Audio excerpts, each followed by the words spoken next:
کوئی یہ نہیں کہہ سکتا تھا کہ یہ غلط کیا گیا. ان کے حوالے سے بھی بڑا ٹیکٹفلی, محمود خان اچکزئی کو کون نہیں جانتا, میں تو بڑا بلنٹ آدمی ہوں, اوپن ہوں, میرا تو پی پازیٹیو جو ہے نا بلڈ گروپ ہے, پاکستان پلس, پاکستان سب سے پہلے. مجھے بتائیں محمود خان اچکزئی کیا کر رہا ہے پچھلے کئی سالوں سے؟ جی آپ بتائیں, آپ کو تو ماشاءاللہ ساری ہسٹری پتہ ہے جناب نظامی صاحب. عبدالصمد اچکزئی کون تھا؟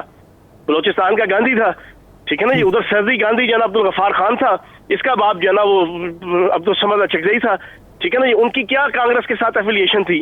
انہوں نے ہمیشہ پاکستان کی مخالفت کی. چوہان صاحب ذرا ایک مختصر سا سوال ہے میرا کہ یہ تو ساری باتیں ٹھیک ہیں کہ یہ غداریوں کی فیکٹریاں لگی ہوئی ہیں, لیکن اب جب تک یہ نام نہاد غدار جو آپ کہتے ہیں جن کو, ان کے بارے میں کوئی بین ثبوت لا کے مقدمہ نہیں چلائیں گے, لوگ سمجھتے رہیں گے یہ تو ایسی الفاظ کی شبدہ بازی ہے, ہر آدمی یہاں غدار ہو جاتا ہے, پھر اس کے بار پر غدار آتا ہے تو وزیر اعظم بن جاتا ہے, کوئی اور عہدیدار بن جاتا ہے, تو یہ تو معاملہ ٹھیک نہیں ہے نا پھر ایسے.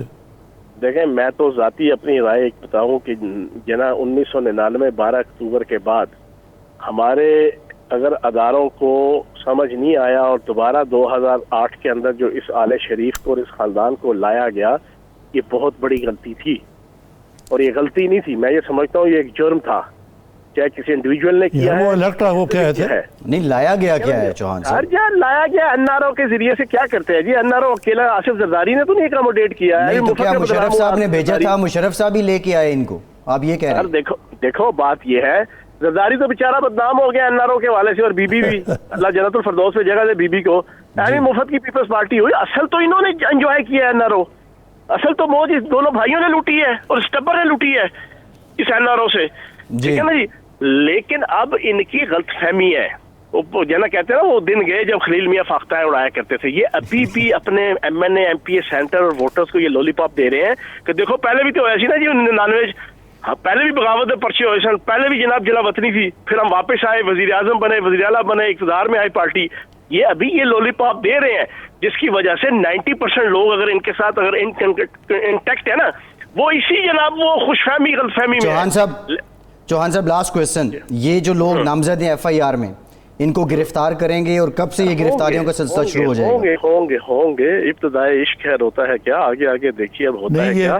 اتنی خطرناک تحریک چلانے لگے, اس سے پہلے کریں گے یا بعد میں کریں گے؟ اور جی کیڑی خطرناک تحریک نظامی صاحب, اور پرسوں انہوں نے کیا جلسہ لاہور میں, ٹھیک ہے نا جی, اور ٹھیک ہے جی. آپ کے 93% جناب لاہور ضلع اور لاہور ڈویژن کے اور گجرانوالہ ڈویژن کے M N A M P A senator Noon league کے ہیں. ایک ایم پی اے 200 بندہ لائے نا, میری تو ساری عمر تنظیمی سیاست میں تحریکوں میں, تو یہاں پہ 40,000 بندہ اکٹھا ہوتا ہے صرف لاہور سے, تو 250 بندہ اکٹھا نہیں ہوا, ٹھیک ہے نا جی. کون سی تحریک چلانی ہے انہوں نے, چھوڑے کوئی تحریک محریک نہیں ہے. چلیں چوہان صاحب آپ بھی دیکھیے, ہم بھی دیکھتے ہیں اس تحریک کا کیا حشر ہوتا ہے. چلیں بہت شکریہ چوہان صاحب, فیاض الحسن چوہان صاحب کا بہت شکریہ. ایک بریک لیتے ہیں اور بریک کے بعد انہی معاملات پہ مزید بات کریں گے. ہمارے ساتھ رہیے.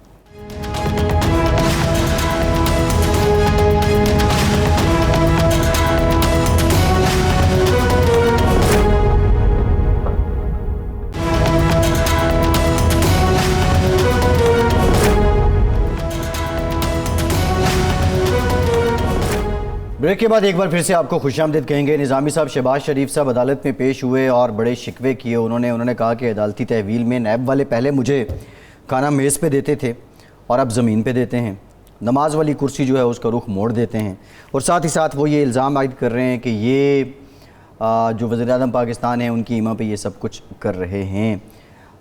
کیا واقعی ایسا ہو رہا ہے شہباز شریف صاحب کے ساتھ, یا وہ صرف ہمدردی اور اپنے ساتھ اپنے آپ کو ایک مظلوم پیش کرنے کی کوشش کر رہے ہیں؟ حکومت نے تردید تو نہیں کی نا, نیب نے کیا جی ایک بات.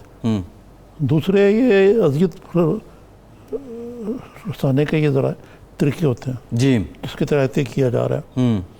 بہرحال افسوسناک بات ہے کہ ہم ایسی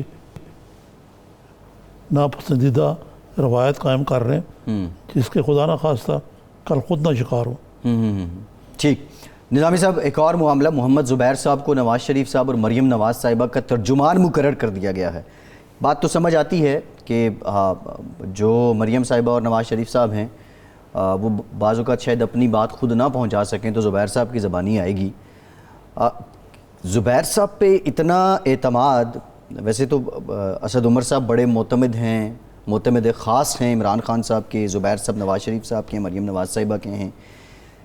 یہ آپ کو کیا لگتا ہے یہی ریزن ہے کہ بعض اوقات وہ نہ بول سکیں, ان کا پیغام نہ پہنچ سکے, اس لیے ہیں یا کوئی اور بھی وجہ ہے زبیر صاحب کو ترجمان لگانے کی؟ زبیر صاحب جو ہے محترمہ مریم کے بڑے قریب ہیں, ایک یہ بھی وجہ ہے جی, اور پھر دوسرے ضرورت بھی ہے, تیسرے ان کی لائلٹی جو ہے وہ بلا شک و شبہ ہے پی ایم ایل این کے نزدیک, لیڈرشپ کے نزدیک جی, اور ضرورت بھی ہے. تو یہ سب فیکٹرز ملا کے پھر یہ ہوا کہ ادھر بہت ترجمان اکٹھے ہو گئے. تو اس کا مطلب ہے کہ بس گالی گلوچ کا لیول بڑھ جائے گا, ڈیسیبل لیول, اور اس سے کیا حاصل ہونا ہے. جی, بہرحال زبیر صاحب ایک سلجھے ہوئے ہیں, بھائی یہ بھائی ہیں, انہوں نے پارٹیاں پالٹی ہوئی ہیں. زبیر ادھر ہیں تو اسد عمر ادھر ہیں, اور جو تیسرے والے بھائی ہیں کیا نام ہے ان کا, میرے ذہن میں نظامی صاحب ابھی نہیں آ رہا, لیکن وہ بھی اچھا تینوں بھائیوں کے نام بھی مختلف ہیں, محمد, زبیر, اسد عمر, اور وہ تیسرے والے ابھی آ جاتے ہیں منیر کمال. اب منیر کمال جو ہیں وہ بہت بڑے نواز شریف کے حامی بنتے تھے, ہوں گے بھی, لیکن اب وہ کہیں نظر نہیں آتے آپ کو. جی جی جی جی, فائدے بھی بڑے اٹھائے ہیں. جی جی جی, انہوں نے اپنے بڑے کام نکلوائے ہیں.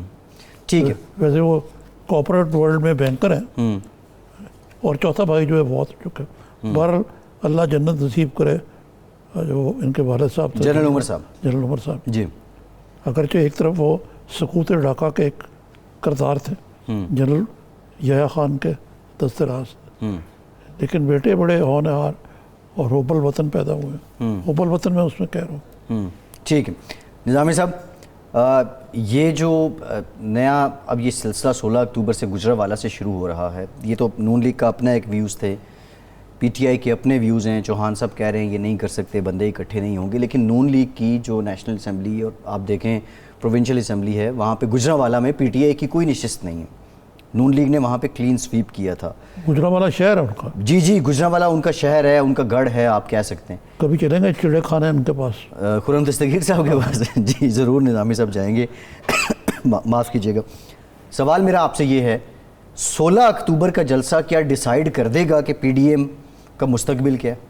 نہیں, ڈیسائیڈ تو ایک جلسے تو کچھ نہیں ہوتا, انلیس کہ اس دن انسانوں کا ٹھاٹھے مارتا ہوا سمندر جو امڑ ہے, جو مجھے نہیں لگتا کہ مومنٹم بناتے ہوئے بھی کچھ دیر لگتی ہے.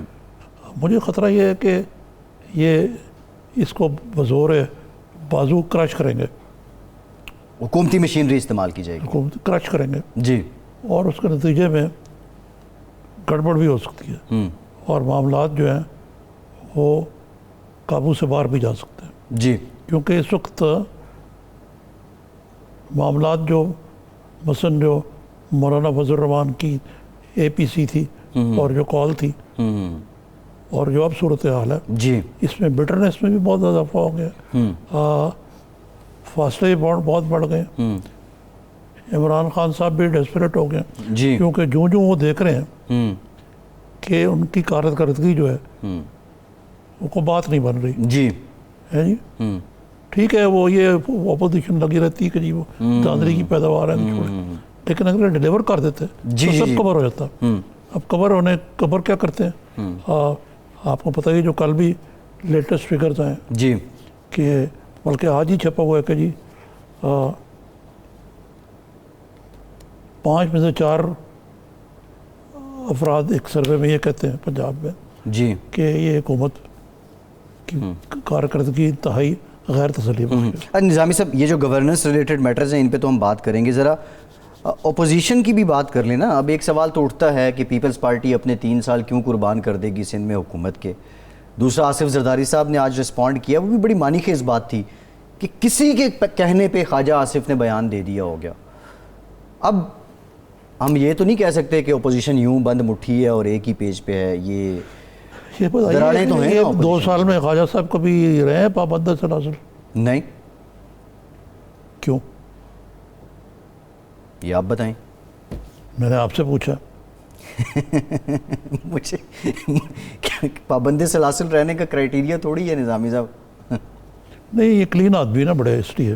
نہیں, کیسز تو ان پہ بھی ہیں نظامی صاحب. پھر دال میں تو کچھ کالا ہے. زرداری صاحب ایسی بات نہیں کرتے, گرفت ہوتی ہے ان کی. نواز شریف اس بیان سے لا علمی کا اظہار کر رہے ہیں, آصف زرداری اس بیان پہ رسپونڈ کر رہے ہیں. ایک بات تو ماننی پڑے گی نا, خواجہ صاحب کے بیان کی اہمیت ہے.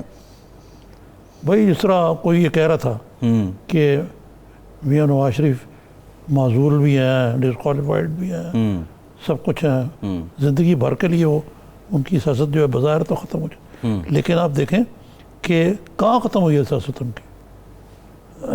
اگر آپ ورڈ کاؤنٹ کریں جی, کہ کس کا نام سب سے زیادہ لیا جا رہا ہے, نواز شریف. تو سیم گوز فار مولانا ایمن نظامی سے. نہیں, لیکن اس کا ایک اور بات ہے جو کبھی بھی نہیں حکومتوں کو سمجھ آتی, جی, کہ انتظامی ہتھکنڈوں سے آپ کسی سیاستدان کی لیڈری ختم نہیں کر سکتے. ایک طرف مورالٹی ہے, ایک طرف ریالٹی ہے, فیصلہ کر لیں آپ. نظامی صاحب لیڈری تو ختم نہیں ہو سکتی, لیکن پاپولیرٹی کو کتنا نقصان پہنچایا جا سکتا ہے اگر آپ. پاپولیرٹی کا تو ایک ہی کرائٹیریا جی, کہ ماضی میں آپ کی کیا ریکارڈ رہا ہے, الیکٹرل ریکارڈ کیا ہے. 3 دفعہ